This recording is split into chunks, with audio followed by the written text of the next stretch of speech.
गोदी से नीचे उतार दिया। राजा उत्तानपाद से कहा, तुम्हारी हिम्मत कैसे हुई मेरे पुत्र को गोद से उतारने की, और दासी के पुत्र को गोद में बिठाए हुए? ये क्या है? ये ईर्षा है। इसी ईर्षा के कारण हर घर में दोष है, हर घर में झगड़ा है। राजा उत्तानपाद ने कहा, तो क्या हुआ, पुत्र तो मेरा ही है।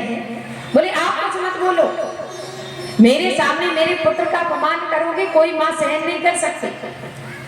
ध्रुव जी ने कहा, माँ मैं भी तो आपका पुत्र हूँ, आप ही मेरी माँ हैं, तो मेरे साथ ये दुर्व्यवहार क्यों?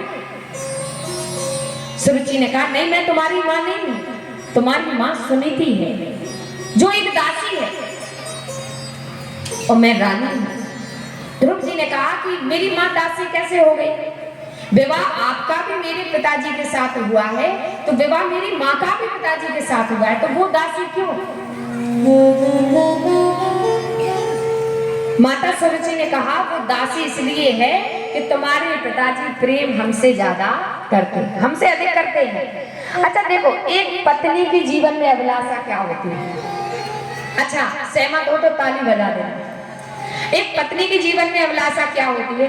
पत्नी को आप धन ना दें तो भी प्रसन्न रहे, जीवन में उसके सारी इच्छाओं को पूरा ना कर पाए तो भी प्रसन्न रहे। लेकिन अगर आपने अपनी पत्नी को प्रेम और सम्मान नहीं दिया तो आपकी पत्नी आपसे कभी प्रसन्न नहीं रहेगी। बताओ, सम्मान प्रेम चाहती हो? आप अपनी पत्नी को जीवन में कुछ ना दें, अगर प्रेम से दो शब्द बोल जाएं और सबके सामने इज्जत कर लें, तो जीवन भर आप अपनी पत्नी से जो कहेंगे वो करेगी। विश्वास ना हो करके देख लेना। लेकिन आपने अपनी पत्नी को सोने के सिंहासन पर भी बिठा दिया और 4 लोगों के सामने अपमानित कर दिया, तो जीवन में वो कभी तुम्हारे घर में सुख नहीं लेगी, कभी नहीं। कभी भी अपनी पत्नी का सम्मान मत गिराना 4 लोगों के सामने। उसको प्रेम देना, समझ लेना सब कुछ मिल गया।